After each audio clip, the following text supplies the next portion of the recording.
E Jesus, ele é o antídoto para nós hoje. O sangue de Jesus, ele é o antídoto. Nós podemos ver que até os médicos hoje em dia, quando tu vai no doutor para consultar, você vai com um problema físico na saúde, o médico tem a curiosidade de perguntar para todos: tem alguém da família com essa genética? Ele geralmente pergunta se alguém na sua família já teve essa doença, se já teve essa enfermidade. Para você ver que até a ciência concorda que muitas vezes a genética puxa muito. Amém? E assim foi o que aconteceu com Adão e Eva quando eles falharam na missão lá no jardim. Ao pecarem, eles deixaram para os seus filhos e para a geração seguinte um DNA pecaminoso. E que, independente de passar de geração em geração, independente das pessoas, se elas são pessoas ruins ou se são pessoas má, não interessa. Tanto boa como ruins, elas carregam esse DNA de Adão e Eva. Amém? Amém. Que é chamado como o pecado original, o pecado dele. Amém? Amém? Claro que ao passar do tempo, ao nós nascermos, nós também adquirimos, por causa do pecado original, nós também adquirimos os nossos pecados, praticados por consciência, porque todos nós carregamos em nós algo que se chama alma e espírito. Espírito é aquilo que o Pai nos deu, que é a sua imagem e semelhança, é o que nos mantém de pé. A alma é tudo aquilo que é consciência, é aquilo que nos dá decisão de decisões de escolha, de fazer o certo ou o errado. Até hoje eu postei uns vídeos sobre a alma e o espírito. Acho que mandei para o Maurício também, não me lembro, né? Que para mim foi uma das melhores explicações, que aquele vídeo mostra a diferença da alma para o espírito. Então, irmãos, a nossa alma é o que nos traz o pecado, é o que nós praticamos desde que nós tivemos consciência do que é certo e do errado, depois de uma certa idade. A alma é a consciência de nós decidir em que caminho nós devemos andar, qual é o caminho. Jesus, quando ele veio ao mundo, quando ele estava aqui, ele não veio dizer assim: ei, eu vim te salvar o teu espírito. Não tem como ele salvar o espírito, porque o espírito é a própria imagem e semelhança de Deus. O espírito, ele é perfeito, ele é algo que está dentro de nós, que é o que nos dá vida, é o que nos sustenta. Amém? Então Jesus, você pode reparar na palavra que ele sempre dizia e sempre se referia da alma. Eu vim para salvar as almas dos pecadores. Ele veio salvar a consciência das pessoas. Amém? Diga glória a Deus. Então, irmãos, começamos a viver, e a raça humana começou a viver. E diz a palavra de Deus que quando foi formado o tabernáculo com Moisés, começou a existir um trabalho que se chama sacrifício. A cada ano o povo tinha que se reunir nesse tabernáculo, e todos os anos o povo tinha que levar o quê? Um cordeiro, tinha que levar ofertas. As ofertas eram frutas na época, eram verduras ou animais. Amém? Então o povo tinha que levar, a todos os anos tinha que levar no tabernáculo essas ofertas, mas também o povo tinha que levar uma ovelha imaculada, uma ovelha perfeita, nova, sem nenhuma mancha, sem nenhum machucado, não tinha que ter nem sequer uma ferida nesta ovelha. Esta ovelha era separada. Então o povo em todo ano, eles tinham que se apresentar no tabernáculo, levar as ofertas, que era o produto da terra ou os animais, como uma oferta viva, e tinha que levar uma ovelha separada.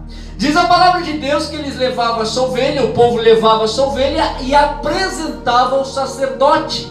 O sacerdote olhava para aquelas ovelhas, via se não tinha nenhum machucado, e diz que naquele momento, quando quando estava se preparando, o povo se congregava ali no tabernáculo, o povo se congregava, diz que o sacerdote degolava aquela ovelha diante do povo e esperguia o sangue no povo e no altar. Aquele sangue da ovelha cobria o pecado do povo daquela época. Cobria. As pessoas eram ali espergidas de sangue, as pessoas recebiam aquele sangue e eles eram cobertos, o pecado era coberto. Ali eles faziam os cultos a Deus, né, manifestavam, comiam, né, e depois voltavam para suas cidades, que ficavam ao redor de Jerusalém. Né? Tinha pessoas que levavam de 3 a 4 dias até chegar a Jerusalém, onde se encontrava o templo, né? Onde se encontrava o tabernáculo de Moisés. Depois do tabernáculo veio o templo feito por Salomão, e as oferendas e as ovelhas continuavam, nada tinha mudado. Continuava esse tipo de sacrifício. Todos os anos o povo se reunia no templo, entregava as ofertas e também entregava, cada um levava uma ovelha imaculada, né, limpa, e entregava ao sacerdote. O sacerdote examinava e degolava a ovelha e espargia o sangue sobre o povo, e o povo, através daquele sangue, era perdoado dos seus pecados. Era algo simbólico. Diga glória a Deus. Glória a Deus. Então o sacerdote fazia tudo isso aí. O povo ficava 3, 4, até 7 dias no templo, glorificando a Deus, agradecendo a Deus pela boa colheita, pelo ano abençoado, e voltava para sua terra, e mais um ano se seguia em diante. Passou-se o tempo, e assim passou-se o tempo, chegou a Malaquias, passou 400 anos sem Deus falar com mais ninguém. Deus não falava com mais ninguém por 400 anos. Depois dos 400 anos, Roma tomou conta de Jerusalém, e Roma ali era uma ditadura muito forte, tomou conta de toda aquela terra de Jerusalém, e ali eles estabeleceram um regime, e o povo clamava a Deus, o povo pedia socorro mais uma vez para que Deus os livrasse da opressão, dos crimes, da conspiração. E assim Deus tinha prometido desde o início dos tempos o Messias. Tudo que eu falei para você agora sobre a ovelha era algo representativo, era algo como um sinal que ia se cumprir no futuro. Essas ovelhas que matavam e usavam o sangue deles para cobrir o pecado de cada um, era algo simbólico, representativo, e uma profecia para os dias futuros. E os judeus entenderam isso. E os judeus esperavam o tal de Messias, Jesus Cristo. Até hoje, muitos não creem que Jesus era o Messias. Fechou-se os 400 anos, e apareceu um profeta em Jerusalém, clamando no deserto, dizendo para o povo voltar-se a Deus novamente. Aleluia, pode aplaudir. Oh, glória. E ali aquele homem, aquele profeta, clamava ao povo, dizendo que era tempo de voltar a Deus novamente, a buscar ao Senhor, porque estava vindo o reino dos céus. O povo na época não entendia o que era o reino dos céus. O reino dos céus era uma pessoa. João Batista estava se referindo a Cristo Jesus. O reino dos céus, o rei do céu era Jesus. E ele clamava ao povo. Chegou o tempo em que Jesus Cristo se apresentou ao povo, e ele andou entre nós, e assim ele começou a fazer sinais e maravilhas. Ele ressuscitou até mortos, ele curava cegos, curava surdos, ele levantava os aleijados, paralíticos, coxos. Assim Jesus tudo fazia pelo poder que o Pai assim o concedia. Diga glória a Deus. Aleluia! Mas Jesus Cristo, ao passar do tempo, quando ele caminhava, ele anunciava tudo isso, chegou um tempo que ele dizia: olha, o Filho do Homem, chegará um momento que vai ser entregue aos pecadores e sacerdotes para ser morto. Ninguém entendia naquele momento que Jesus estava falando, mas ele forte e meia falava. Ele dizia: olha, o Filho do Homem será entregue nas mãos dos pecadores e sacerdotes e fariseus para ser morto. ninguém entendia, nem nós entendia também. Mas chegou um momento que o Espírito Santo, quando nós revelamos, quando nós se esforçamos a entender o propósito de Deus, nós começamos a entender que o que Jesus estava revelando ao nosso coração, que Ele era aquelas ovelhas que um dia era morto para cobrir o pecado do povo de Israel. Ele era aquelas ovelhas, diga glória a Deus. Só que desta vez ele veio com um corpo, ele era homem, ele era o verbo que se fez carne entre nós, ele tinha poder para isso.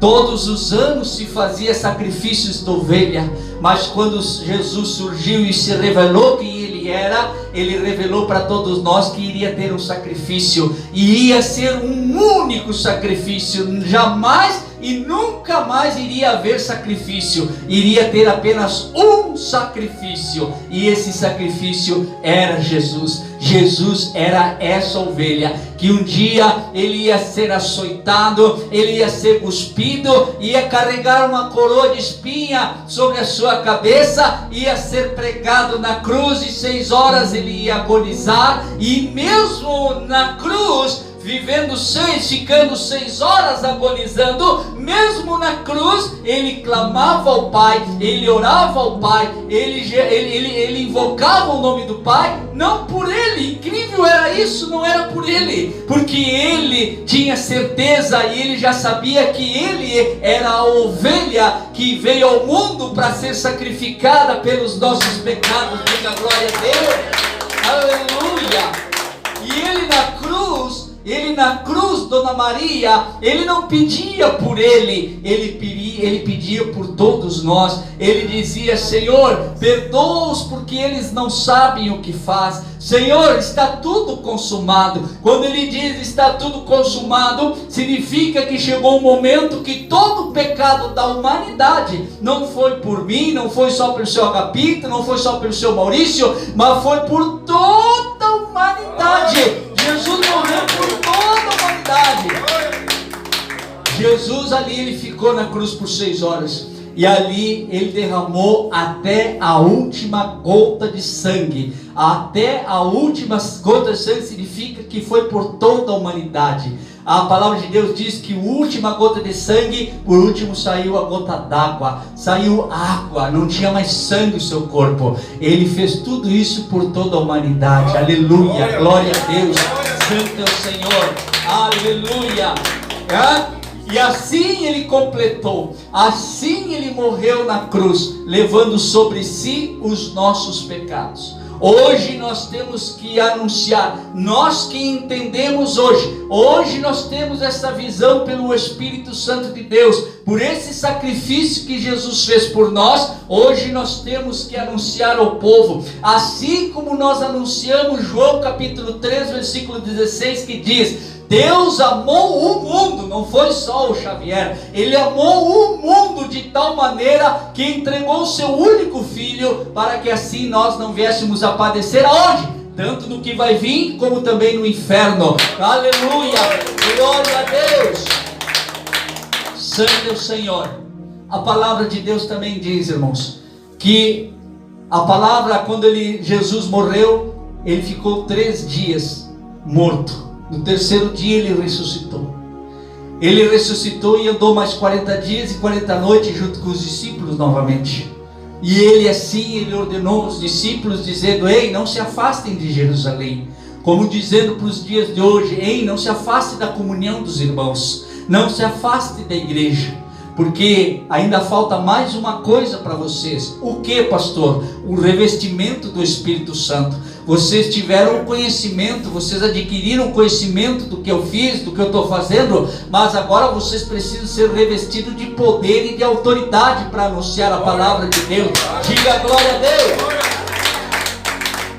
E assim Jesus disse: não se afastem de Jerusalém, esperem mais uns dias. E assim aconteceu a festa dos tabernáculos, assim aconteceu a festa dos Pentecostes, aonde os discípulos estavam, o povo que ali aceitou, acreditou naquilo que ele falou. E naquele lugar, assim como esse lugarzinho, Maurício, assim não era um templo, era uma casinha, era a casa de alguém, que é onde se reuniram. E diz que naquele momento eles se reuniram, se congregaram, e eles louvavam como nós estávamos louvando aqui, e adoravam a Deus, clamavam a Deus, glorificavam o Senhor. E quando eles clamavam em alta voz, em adoração, dando glórias a Deus, diz que tremeu-se a terra, e assim o Espírito Santo veio sobre todos eles, como um formato de língua de fogo, e veio sobre eles e os batizou com poder, revestiu eles com poder. Todos ali estavam falando em línguas diferentes, ainda não era línguas estranhas, não era a língua dos anjos. Por quê? Porque diz que depois que terminou aquele culto deles, e eles saíram, diz que o povo escutaram eles conversando e dizia: ei, esses aí não são galileus? Sim, são. Então por que eles estão falando na nossa língua? Então significa que eles foram batizados contra as línguas mais terrenas. Por exemplo, diz a palavra que eles eram indultos, eles eram iletrados, significa que eles eram analfabetos, eles não sabiam ler, então mal sabiam falar a linguagem deles. Mas a obra de Deus era tão grande que diz que eles tinham que sair por nação em nação para anunciar o Evangelho. Então naquele momento eles foram batizados com línguas de cada nação. Em cada nação que eles chegavam, por exemplo, Maurício nunca falou em espanhol, mas aqui nesta noite, se ele se deixar ser batizado pelo Espírito Santo, e se assim for a vontade de Deus, ele ir lá no Uruguai para evangelizar, fazer a obra com poder e autoridade, ele sai daqui falando em espanhol, falando a língua lá dos castilhanos lá, assim, ele nunca estudou inglês, mas se Deus quer que ele vá fazer a obra lá nos Estados Unidos, batiza ele aqui em línguas, e ele sai falando em línguas estrangeiras, a língua dos Estados Unidos, porque Deus tudo pode, aleluia, Deus tudo pode, irmãos, glória a Deus. Aleluia! Essa línguas aqui em Atos, que está em capítulo 2, é línguas que ainda é terrena, é daqui da terra. Era alguém que era brasileiro e um castilhano encontrou com ele assim: mas você não é brasileiro? Mas por que ele está falando a minha língua? Está falando em espanhol, eu estou entendendo ele. É o poder de Deus, diga glória a Deus. Amém? E aqui é o que eu quero chegar para vocês, irmãos, para que vocês possam entender. Tudo isso Jesus fez por um propósito. Não é para fazer festa, irmão. Não é para fazer grandes coisas que Deus não está falando para fazer. Deus está dizendo: amigos, irmãos, familiares, está chegando uma época que vai ter uma transformação na terra, vai ter uma tribulância aqui na terra, vai ter uma tribulação aqui na terra, vai ter grandes coisas terríveis aqui na terra, e é para isso que eu batizei vocês, é para isso que eu revesti vocês, para que vocês possam ter poder, coragem, ousadia de anunciar para outras pessoas o que vai acontecer no mundo, porque a arca já está pronta novamente, e essa arca tem nome, é Jesus Cristo de Nazaré. Diga glória a Deus. Aleluia. Jesus Cristo está pronto, Jesus Cristo está de braços abertos, e o mundo vai passar por uma tribulação, a qual todos precisam vir para Jesus. Todos precisam reconhecer Jesus como o único e suficiente Salvador, independente de religiões ou placas. Tem que estar verdadeiramente com o coração inclinado para Jesus, porque Ele é o caminho, Ele é a verdade e Ele é a vida eterna. Diga glória a Deus. Em Joel capítulo 2, versículo 23, 28 em diante, diz que chegaria um tempo que todos iam ser batizados. Vamos ali em Joel, vamos ali rapidinho ali. Não é o que eu quero dar, mas eu só quero Joel. Glória a Deus. Aleluia. Quem está entendendo, diga glória a Deus. Glória a Deus. Joel capítulo 2, versículo 28. Diz assim: e há de ser que depois derramarei o meu espírito sobre toda a carne, e vossos filhos e vossas filhas profetizarão, os vossos velhos terão sonhos, os vossos mancebos terão visões. E também sobre os servos e sobre as servas, naqueles dias derramarei o meu Espírito. Isso já se cumpriu, irmãos. Isso já se cumpriu em Pentecostes. Esse Espírito é o Espírito Santo que foi derramado sobre todos aqueles que Deus separou e que assim eles creram no que Jesus Cristo estava fazendo e no que Ele vai fazer. Essa parte até o 29 já se cumpriu. O Espírito Santo já está entre nós, convencendo do pecado, da justiça que é Jesus Cristo e do juízo que é o final de todas as coisas. O Espírito Santo já está entre nós. Diga glória a Deus.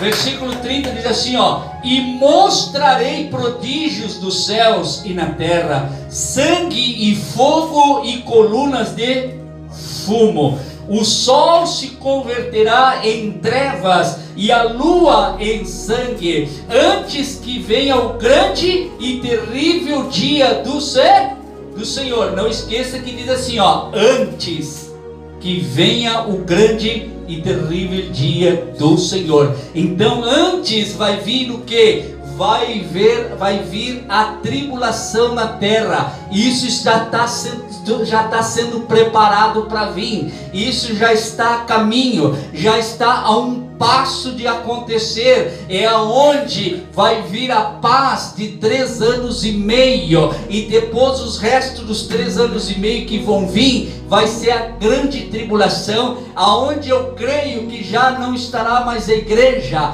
já vai ser retirada a igreja dessa tribulação. Diga glória a Deus. Isso está por acontecer a qualquer momento. Isso está sendo preparado a qualquer momento. E não só para esse grande evento que é o arrebatamento da igreja, mas também isso serve, o Espírito nos revela que isso também serve para quê? Para nós que podemos talvez não ver o arrebatamento, porque como dizia o pastor Joel, você lembra o pastor Joel? O pastor Joel dizia assim, olha, se Jesus não vem no arrebatamento, eu tenho certeza que eu vou a Ele. Se Ele não vem a mim, eu vou a Ele. Então isso não significa só o arrebatamento.